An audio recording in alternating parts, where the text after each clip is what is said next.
जब तुम्हारी नस्ल पैदा भी नहीं हुई थी तब से प्रयागराज में पवित्र महाकुंभ हो रहा है। हमेशा अपने कट्टर सनातनी बयानों की वजह से चर्चा में रहने वाले बीजेपी विधायक टी राजा सिंह ने एक बार फिर से अपने बयान से सुर्खियां बटोरी। टी राजा ने एक ऐसा बयान दिया है जिसे सुनकर कट्टरपंथियों के होश उड़ गए हैं। विधायक ने एक बार फिर अपनी टिप्पणी से विवाद पैदा कर दिया है। उनकी टिप्पणी पर मुस्लिम समुदाय और उनके नेताओं ने कड़ी प्रतिक्रिया व्यक्त की है और कई सामाजिक संगठनों और धार्मिक नेताओं ने इसे भड़काऊ और नफरत फैलाने वाला बयान बताया है।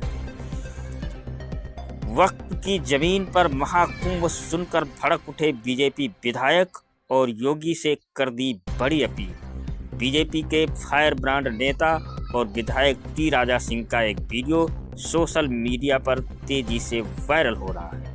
इस वीडियो में उन्होंने महाकुंभ पर टिप्पणी की। उन्होंने इस वीडियो में प्रयागराज में हो रहे महाकुंभ मेले की भव्यता की जमकर तारीफ की है और उन्होंने इस मेले को हर एक सनातनी के साथ जोड़ा है और इसे गर्व का विषय बताया है।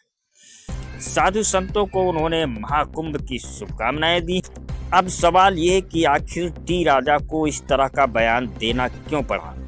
तो ये बयान देना पड़ा है बरेली के एक जहरीले मौलाना के बयान की वजह से, जिसने बताया कि कुंभ का मेला वक्त की जमीन पर लग रहा है। तो आइए सबसे पहले सुनते हैं उस जहरीले मौलाना को और उसके बाद सुनते हैं टी राजा को कि क्या कुछ कहा है उन्होंने। और उसके सबूत दिए हैं, उसकी मिसालें भी बहुत सारी मिलेंगी। और कुंभ के मेले में जिस तरीके से अखाड़ा परिषद, नागा सन्यासियों ने और स्वामी बाबाओं ने मुसलमानों के प्रवेश पर प्रतिबंध लगाया, उस पस मंजर में अगर देखें तो खुद प्रयागराज के जो मुसलमान हैं उनमें से एक सरताज नाम के हैं, उन्होंने इस बात की जानकारी दी और कहा, एलानिया तौर पर इस बात को कहा कि जो ज़मीन है, जिस ज़मीन पर, ज़मीन के बहुत सारे हिस्से पर जो शामियाने तंबू वगैरह लगाए गए हैं, इंतजाम किए गए हैं, मेला लग रहा है, ये वक्फ की ज़मीन है और वहाँ के मुसलमानों की ज़मीन है। मगर दरियादिली देखिए मुसलमानों की कि मुसलमानों ने कुंभ के मेले की तैयारियां, शामियाने और पिंडाल, रोड और सड़कें और खड़ंजों पर कभी मना नहीं किया कि यहाँ पे मत लगाइए। और तंग दिली देखिए अखाड़ा परिषद के लोगों की कि वो लोग जो है वो मुसलमानों के प्रवेश पर वहाँ पे ठेला लगाने, खोंचा लगाने से भी मना कर रहे हैं कि वहाँ कोई भी मुसलमान एंट्री नहीं करेगा। बड़ा दिल दिखाते हुए मुसलमानों ने इस तमाम व्यवस्था को कायम रखने के लिए कोई भी आपत्ति नहीं की और 55 बीघे की जमीन पर, जो वक्फ जमीन है, वो जमीन पर कुंभ मेला लग रहा है। तो ये तमाम चीजें जाहिर करती हैं कि कहां से कौन तंगदिली, छोटे दिल का मुजाहरा कर रहा है और कौन लोग हैं जो बड़े दिल का मुजाहरा कर रहे हैं। इन तमाम चीजों को बहुत गौर से साधु संतों को सोचना चाहिए। वहां के जो जिम्मेदार लोग हैं उन लोगों को इस पर गौर करना चाहिए। उत्तर प्रदेश प्रयागराज में बहुत ही भव्य रूप से महाकुंभ का मेला लग रहा है। जितने भी सनातनी हैं, पहले तो उन सभी सनातनियों को, साधु संतों को, सबको हार्दिक हार्दिक शुभकामनाएं इस महाकुंभ मेले की।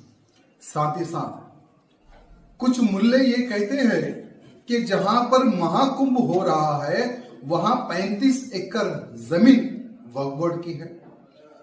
तो मैं उन मुल्लों को पूछना चाहूंगा कि बेटा, जब ये प्रयागराज प्रारंभ हुआ है ना, तब से लेकर अब तक हजारों वर्ष हो गए। जब तुम्हारी नस्ल पैदा भी नहीं हुई थी इस धरती पे, तब से महाकुंभ का आयोजन किया जा रहा है। हमारे महाकुंभ के ऊपर तुम लोगों की बुरी निगाहगिरी है। मैं हमारे उत्तर प्रदेश के मुख्यमंत्री जी बाबा जी से निवेदन करना चाहूंगा कि ऐसे लोगों को शांति की भाषा और प्यार की भाषा समझ में नहीं आती। इनको तो सिर्फ केवल दो ही भाषा समझ में आती है। पहली भाषा बुलडोजर, दूसरी भाषा समझ सकते हो आप। इनको ये दो ही भाषाओं से समझाने की आवश्यकता है। जब तक ऐसे लोगों को हम इनकी भाषा में अगर नहीं समझाएंगे, आने वाले समय में हर प्राचीन चीजों के ऊपर वक्फ बोर्ड का दावा ठोकने का ये लोग प्रयत्न करेंगे। इसलिए बाबा जी से निवेदन है, ऐसे कटमुल्लों पर बुलडोजर का एक झलक देने की आवश्यकता है। और उन तमाम मुल्लों को कहना चाहूंगा, इतिहास उठाकर देख ले। प्रयागराज में जो महाकुंभ होता है ना, उसका इतिहास उठाकर देख ले। जब तुम्हारी नस्ल भारत में भी नहीं थी, तब से यहां महाकुंभ होते आ रहा है।